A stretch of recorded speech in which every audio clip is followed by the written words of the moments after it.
ఒక్కసారి కొమ్మూరి గోల్డ్ కి కాల్ చేయండి. తాకట్లో ఉన్న మీ బంగారాన్ని విడిపించి మార్కెట్ ప్రైస్ కి వాళ్ళు కొనుక్కుని మిగతా డబ్బులు మీకు ఇచ్చేస్తారు. సనాతన ధర్మానికి నిలయమైన భారతదేశంలో ఎన్నో ఆలయాలు ఉన్నాయి. అప్పటి కాలంలో చక్రవర్తులు, రాజుల నుంచి ఇప్పటిదాకా ఎంతోమంది ఆలయాలను నిర్మించారు. అయితే సాక్షాత్తు బ్రిటిషు వాళ్ళ చేత నిర్మాణమైన ఆలయంగా గుర్తింపు తెచ్చుకుంది తిరుపతి జిల్లాలో కరకంబాడిలో ఉన్న కట్టపుట్టాలమ్మ ఆలయం. ఇంతకీ ఈ ఆలయాన్ని బ్రిటిష్ వాళ్ళు ఎందుకు నిర్మించారు, అది కూడా రైల్వే ట్రాక్ కింద ఈ ఆలయం ఎందుకు ఉంది, ఇక్కడ వింతలు విశేషాలు ఏమిటి, ఈ వివరాలన్నీ కూడా ఈరోజు స్టోరీలో తెలుసుకుందాం. ఇక కట్టపుట్టాలమ్మ వారి ఆలయం మనకు తిరుపతి నుంచి కడప వెళ్ళే మార్గంలో ఈ రేణుగుంట దాటగానే కనిపిస్తుంది. ఇక్కడ ఈ ఆలయం ఎదురుగా మనం చూస్తుంటే ఎంతో ప్రత్యేకతలు ఉన్నాయి. ముఖ్యంగా ప్రధానంగా రైల్వే ట్రాక్ కింద ఈ అమ్మవారి ఆలయం ఉండడం ఒక విశేషంగా కూడా చెప్పుకోవచ్చు. ఈ రైల్వే ట్రాక్ సాక్షాత్తు బ్రిటిష్ వాళ్ళే ఈ కింద రైల్వే ట్రాక్ కింద ఆలయాన్ని కట్టించడం జరిగింది. మనం చూస్తే పైన ట్రైన్ వెళ్తూ ఉంటే కింద అమ్మవారి ఆలయం అమ్మవారిని సాక్షాత్కరిస్తూ ఉంటారు. ఇలా బహుశా మన రాష్ట్రంలో కానీ ఇతర వేరే చోట్ల పెద్దగా ఇటువంటి ఆలయాలు ఉండవని చెప్పుకోవచ్చు. అయితే ఖచ్చితంగా రైల్వే ట్రాక్ కింద సాధారణంగా కేంద్ర నిబంధనల ప్రకారం ఏమన్నా ఉన్న నిర్మాణాలను తొలగిస్తుంటారు. అయితే రైల్వే ట్రాక్ కిందే అమ్మవారి ఆలయం ఇక్కడ నిర్మించడానికి వెనుక అనేక బలమైన కారణాలు ఉన్నాయని కూడా స్థానికులు చెప్తారు. దీనికి సంబంధించి విశేషాలు కూడా మనం తెలుసుకుందాం. అలాగే అమ్మవారి ఆలయం ముందు నుంచి చూస్తే మనకు ఇక్కడ ఒక ప్రదేశం అయితే అమ్మవారి ఆలయం ముందు మరో ఒక ప్రదేశం కనిపిస్తూ ఉంటుంది. ఇక్కడ మొత్తం మట్టి దిబ్బలాగా వీటన్నిటినీ కూడా పోసి ఉంటారు. దీని వెనుక కూడా ఒక ప్రత్యేకత ఉంది. ఎందుకంటే ప్రతి ఏటా సెప్టెంబరు దసరా సమయంలో ఇక్కడ ఘనంగా అమ్మవారికి జాతర జరుపుతారు. ఆ జాతర సందర్భంలో ఇక్కడ దున్నపోతులను బలిస్తారని చెప్తారు. అయితే ఆశ్చర్యకరంగా వచ్చే సంవత్సరం నాటికి ఈ దున్నపోతులకు సంబంధించి ఎలాంటి కళేబరాలు, ఆనవాళ్ళు కూడా ఉండవు. పూర్తిగా మట్టిగా మారిపోతాయి. సాధారణంగా ఎముకలు చాలా ఏళ్ళు భూమిలోనే ఉంటాయంటారు. అయితే ఇక్కడ మాత్రం పూర్తిగా ఆనవాళ్ళే లేకుండా పూర్తిగా మట్టిగా మారిపోవడం కూడా అమ్మవారి ఒక మహిమని కూడా చెప్తూ ఉంటారు. ఇక మనం ఆలయంలోకి వెళ్ళే క్రమంలో ఇంకా ముందుకు పోతే మనకు పెద్ద సంఖ్యలో కిక్కిరిసిన భక్తులు అయితే చూస్తున్నాం. ప్రతి వారం పొడవున ఈ భక్తులు ఉంటారు. అయితే మంగళ శుక్రవారంలో మరింత ఎక్కువగా భక్తులు ఉంటారు. మనం ఆ పక్క కింద భక్తజన సందోహం ఆలయం, ఆ పక్కనే మనం పైన రైల్వే ట్రాక్ ట్రైన్ వెళ్తున్న దృశ్యాలు బహుశా మనం ఎక్కడా కూడా పెద్దగా ఏ ఆలయంలో కూడా ఇటువంటి దృశ్యం అయితే కనపడదని చెప్పచ్చు.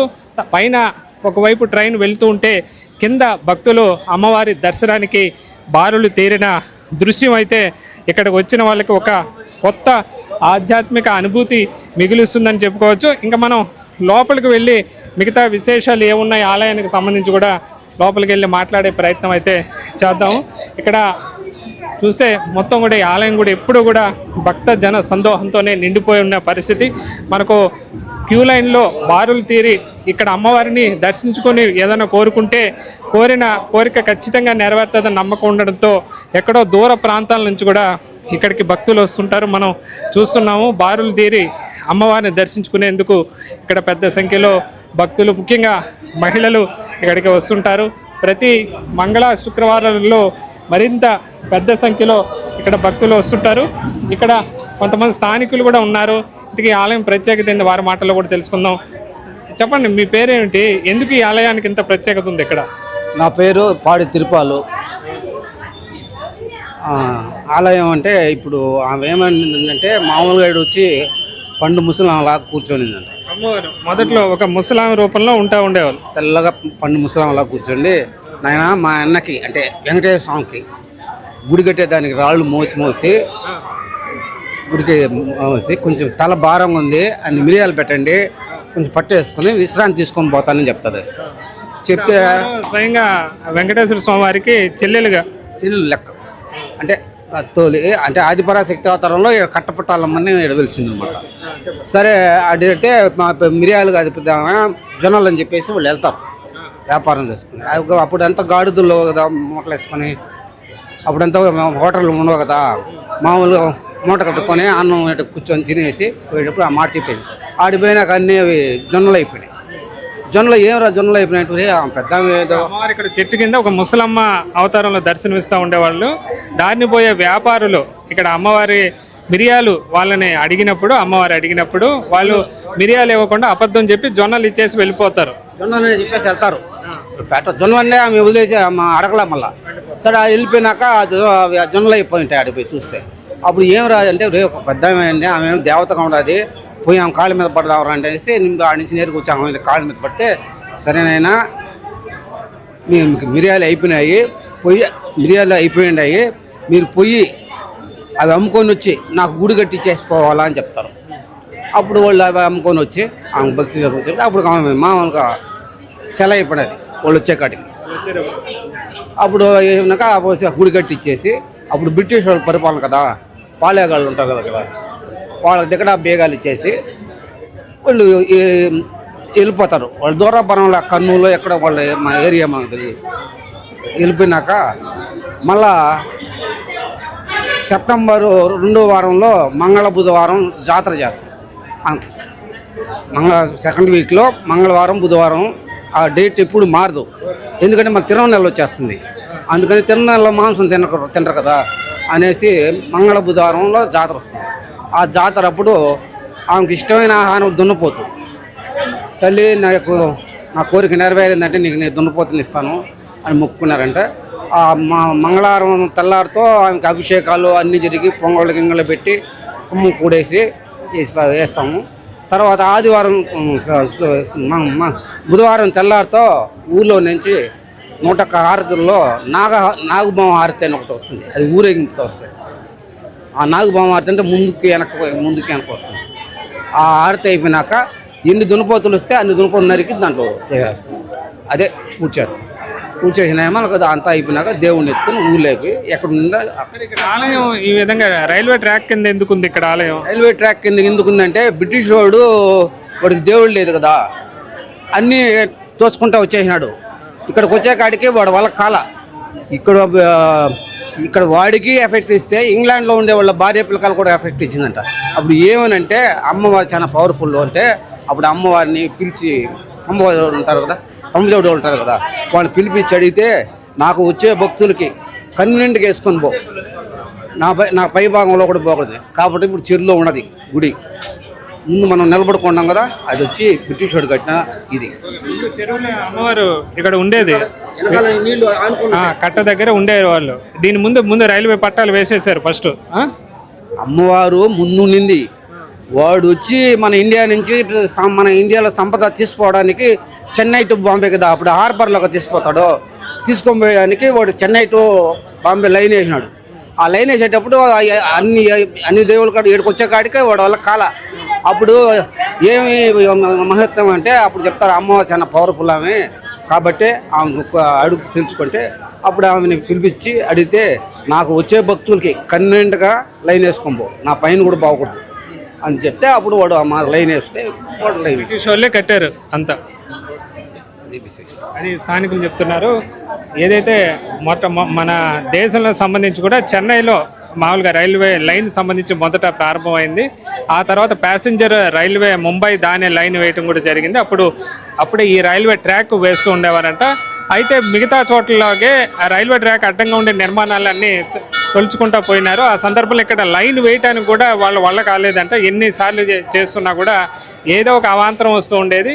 ఆ తర్వాత ఇక్కడ అమ్మవారు ఇక్కడ ఉన్న గ్రామస్తులు కళలో కనిపించి తనకు ఇబ్బంది లేకుండా, తన భక్తులు వచ్చేదానికి ఇబ్బంది లేకుండా ఇక్కడ ఏర్పాటు చేస్తే సక్రమంగా పనులు పూర్తవుతాయని చెప్పారంట. దీంతోనే ఇక్కడ రైల్వే లైన్ అది బ్రిటిష్ వాళ్ళకి చెప్తే బ్రిటిష్ వాళ్ళు స్వయంగా ఇక్కడ వెనుక సైడ్ అంటే వెనుక కట్ట పక్కన చెరువులో అమ్మవారు కొలువై ఉండేవాళ్ళు. అక్కడి వరకు వెళ్ళేదానికి ఇక్కడ మనం చూస్తే సొరంగ మార్గాన్ని ఒకటి వాళ్ళే ఏర్పాటు చేశారు. రాతి నిర్మాణం బ్రిటిష్ వాళ్ళ హయాంలో ఈ రాతి నిర్మాణం దాదాపు 1850 ఆ దశకంలో ఈ నిర్మాణం అయితే ఏర్పాటు చేశారు. ఇలా అమ్మవారికి సాక్షాత్తు ఈ విధంగా బ్రిటిష్ వాళ్ళే స్వయంగా ఆలయాన్ని నిర్మించినట్లుగా మనం చెప్పుకోవచ్చు. ఇక లోపలికి వెళ్ళి కూడా మిగతా వివరాలన్నీ కూడా చూద్దాం. ఆ సొరంగంలో కూడా వెళ్దాం. ఇక్కడ చూస్తున్నాం భక్తులు కూడా పెద్ద సంఖ్యలో, మహిళలు ఎంతో మహిమ ఉన్న తల్లి కావడంతో కూడా పెద్ద సంఖ్యలో మహిళలు వచ్చి ఇక్కడ ప్రతి మంగళవారం శుక్రవారం పెద్ద సంఖ్యలో ఇక్కడ మొక్కులు తీర్చుకుంటూ ఉంటారు. అలాగే ఇక్కడ మనం ఆలయం మొదట్లో చూసే కూడా ఎన్నో పురాతన శిల్పాలు మనం చూస్తూ ఉన్నాం. ఈ ఎప్పుడో మధ్యయుగానికి చెందిన ఈ శిల్పాలుగా కూడా చెప్తూ ఉంటారు. మనం ఎక్కడా కూడా అమ్మవారి చండీ రూపం కానీ అట్లా అక్కడ ఆత్మార్పణ వీరుడు అని చెప్పి పురావస్తు శాస్త్రజ్ఞుల్లో ఆ విగ్రహానికి ఒక పేరు పెట్టినట్టుగా తెలుస్తోంది. ఇలా అమ్మవారి ఆలయం ముందు ఎన్నో పురాతన విగ్రహాలు కూడా ఇక్కడ ఉండడం కూడా ఇక్కడ ప్రాచీనతకు కూడా మనం ఎంత పూర్వకాలం అనేది కూడా చెప్పుకోవచ్చు. ఇక్కడ అమ్మవారికి సంబంధించి అమ్మవారి దర్శనం కూడా మనం చూస్తే అమ్మవారి దర్శనం చేసేందుకు పెద్ద సంఖ్యలో ఇక్కడ భక్తులు బారులు తీరుతున్న పరిస్థితి అయితే ఉంది. మనం చూస్తే ఆ సొరంగ మార్గంలో కూడా మనం ప్రవేశిద్దాం. ఇక్కడ అమ్మవారి ఆలయంలో మనం చూస్తే పురాతన రాతి కట్టడంతో ఈ సొరంగాన్ని ఏర్పాటు చేసిన పరిస్థితి అయితే ఉంది. ఇది సొరంగంలో నుంచి పై భాగంలో మనకు ఇంతకుముందు చూసిన రైల్వే ట్రాక్ వెళ్తూ ఉంటుంది, ట్రైన్లు వెళ్తూ ఉంటాయి. కింద భాగంలో ఈ సొరంగం దాటుకొని ముందుకు వెళ్ళి అక్కడ అమ్మవారిని దర్శించుకోవాల్సిన పరిస్థితి అయితే ఉంటుంది. మనం చూస్తే పెద్ద సంఖ్యలో భక్తులు వచ్చి సొరంగం తర్వాత రైల్వే ట్రాక్ పైన భాగం తర్వాత ప్రదేశంలో అమ్మవారు కొలువై ఉంటారు. ఇలా అమ్మవారి రూపం మనం చూస్తున్నాం. అమ్మవారికి సంబంధించి అమ్మవారి మూల విరాటు అత్యంత సుందరంగా భక్తులకు దర్శనమిస్తూ ఉంటుంది. అమ్మవారికి ఎంతో మహిమాన్వితం ఆయన అమ్మవారిగా చెప్తూ ఉంటారు. మనకు అమ్మవారి మూల విరాట్టును మనం చూస్తున్నాం. కింద సైడ్ అమ్మవారి మూల రూపం అంటే మొట్టమొదటిగా ప్రాచీన కాలం నుంచి వస్తున్న అమ్మవారి రూపాన్ని కూడా మనం అలాగే ఇక్కడ అమ్మవారి సమక్షంలో ప్రమాణాలు చేస్తే ఆ ప్రమాణాలకు ఎంతో నిలవ చెప్తూ ఉంటారు.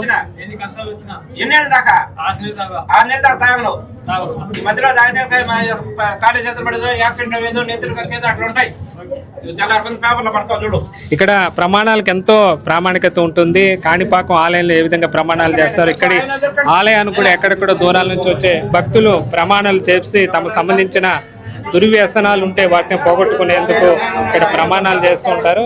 ఇక్కడ కూడా భక్తులు పెద్ద సంఖ్యలో వచ్చి అమ్మవారిని దర్శించుకుంటారు. ఇలా ఇలా చెప్పండి కూడా సార్ మేము ఏం మందులు చేస్తున్నారు ఏమో మాకు అర్థం కాల. మాది కోడూరు తాలూకా తిమ్మాయిగారిపల్లి. 130 రూపాయలది, 100 రూపాయలది, 200ది, 190 అన్నం ఆఖరి కాల. ఏం ప్రమాణం చేసింది మీరు? ఎందుకు ఇక్కడ ఎంత దూరం వచ్చారు? ఎక్కడి నుంచి వచ్చారు? నేను లాస్ట్ డ్రైవర్ 3 కోట్లు అయింది తిని. ఏం చేయమంటావా? దీన్ని వదులుతామని ఇక్కడ దేవుని దగ్గరికి వచ్చిన.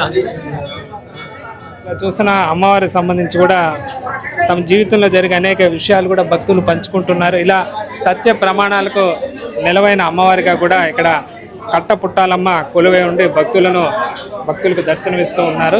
ఈ విధంగా ఎప్పుడు కూడా ఈ ఆలయంలో భక్త జన సందోహం ఇలాగే ఉంటుంది. అమ్మ చెప్పండి, అమ్మవారికి సంబంధించి ఇంకా ఏమేమి విశేషాలు ఉన్నాయి? మేమేం చెప్పలేము. చెప్పండి, ఇక్కడ స్థానికులుగా ఏం చెప్తుంటారు అమ్మవారికి సంబంధించి?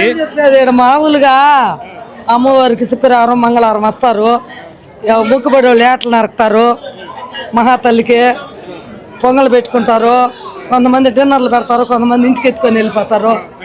అంతే మహాతల్లికి, అదే ఇంకేమి లే, అంతే. అమ్మవారు ఏమైనా కోరుకుంటే తప్పకుండా నెరవేరుతాయని ఇక్కడ స్థానికులు చెప్తారు. తప్పకుండా తరవేస్తున్నా మహాతల్లి మహిమగల్లావి. ఏమేమి కోరికలన్నీ నెరవేరుస్తున్నా. ఆ మొగుడిని బతికిచ్చింది. పోయినసారి అప్పుడు యాక్సిడెంట్ అయిపోతే ఆ మొగుడు అమ్మకు దున్నపోతలు నరుకుతున్నాడు. అటాట ఆయన్నే 8 లక్షలు అయింది అమర హాస్పిటల్ బతికిచ్చింది. ఆ తల్లి బతికిచ్చింది.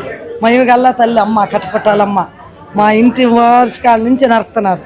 మా మామ కాడ నుంచి, మా మామ వాళ్ళ మామ కాడ నుంచి, నా మొగుడు కాడ నుంచి. మాల వేసుకున్నారు అమ్మవారి కోసమేనా?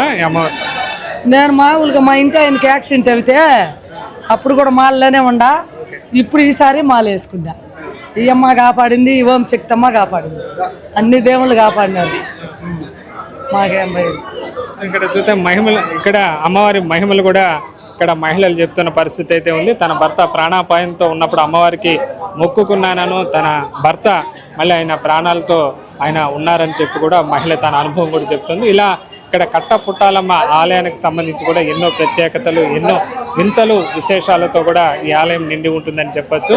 ఇలా తిరుపతికి వచ్చే భక్తులు కూడా ఒకసారి పక్కనే రేణుగుంట పక్కనే ఉన్న ఈ అమ్మవారి ఆలయాన్ని సందర్శించి ఆమె కృపకు కూడా పాత్రలు అయితే కూడా అమ్మవారి ఆశీస్సులు కూడా దొరుకుతాయి. ఇది కట్టపుట్టాలమ్మ ఆలయానికి సంబంధించిన విశేషాలు. కెమెరామ్యాన్ జయప్రకాష్తో వర్మ, మనం టీవీ తిరుపతి.